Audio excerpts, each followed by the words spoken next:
और बिहार विधान परिषद चुनाव की तारीखों के ऐलान के बाद राजनीतिक पार्टियों के उम्मीदवार अपने क्षेत्र में जीत का दावा कर रहे हैं और इसी कड़ी में नालंदा से जेडीयू प्रत्याशी रीना यादव ने अपने समर्थकों के साथ नामांकन किया। उन्होंने बिहार शरीफ के बाबा मणिराम अखाड़ा और बाबा मखदूम की मजार पर चादरपोशी कर मत्था भी टेका। इसके बाद उन्होंने सभा को संबोधित भी किया। वहीं नेटवर्क 10 के संवाददाता से बात करते हुए रीना यादव ने जीत का दावा किया और मुख्यमंत्री नीतीश कुमार के कार्यों की जमकर तारीफ भी की। सुनिए।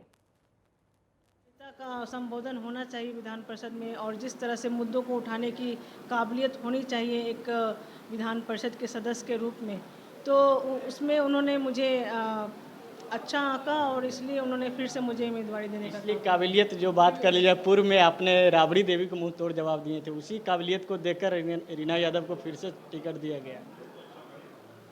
देखिए, राबड़ी जी हमारे लिए सम्मानित नेता हैं, उनके विषय में कुछ भी टीका टिप्पणी हम लोग नहीं करना चाहते हैं।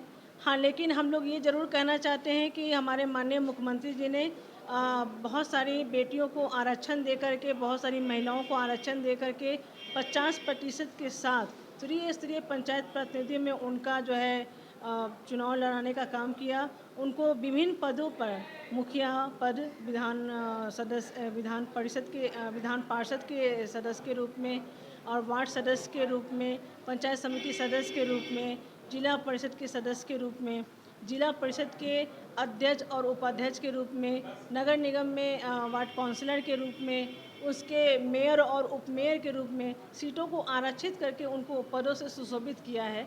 देखिए, ये मेरा सौभाग्य है और राजू जी का जो मेरे पति हैं राजू यादव जी, उनका संगठन इतना मजबूत है और हम दोनों पति पत्नी मिलकर के इस तरह से लोगों के बीच में रहते हैं, चाहे उनकी शादी ब्याह का मामला हो, चाहे मरनी हरनी का मामला हो या बच्चे का जन्म का मामला हो या किसी की पुण्यतिथि का मामला हो। मतलब विभिन्न स्तरों पे जितने भी त्यौहार होते हैं, जितने भी प्रोग्राम होते हैं या उनके पारिवारिक जितने भी परिस्थितियाँ होती हैं, उसमें हम लोग जो है महत्वपूर्ण योगदान देते हैं।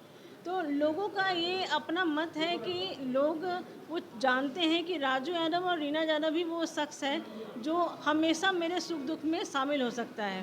और जनप्रतिनिधि की भूमिका सिर्फ उनके फंडों से नहीं होती है, उनके बात विचार और व्यवहारों से भी होती है। तो लोगों को लगता है कि ये हमारे लिए सूटेबल है, हमारे लिए सही उम्मीदवार है। छोटे मोटे पार्टियां के लिए जो दो दल हैं उनके लिए छोड़ रहे हैं। निश्चित रूप से छोटे मोटे दलों के लिए भी थोड़ा बहुत छोड़ना चाहिए, आखिर हम लोग उदार प्रवृत्ति के हैं। चलिए, ये थे मेरे साथ रीना यादव जी। इनका कहना था कि जो महिलाओं के लिए काफ़ी हमने काम किया है, इस बार जो अब देखना होगा इनको कितनी बहुमत से जीत प्राप्त करती हैं, क्योंकि जो बात कर लिया बीच में इनके पति थे और इनके बाद ये दो बार रह चुके हैं, एक बार जीत चुके हैं, दूसरी बार इनकी है। पटना से विवेक रंजन की रिपोर्ट।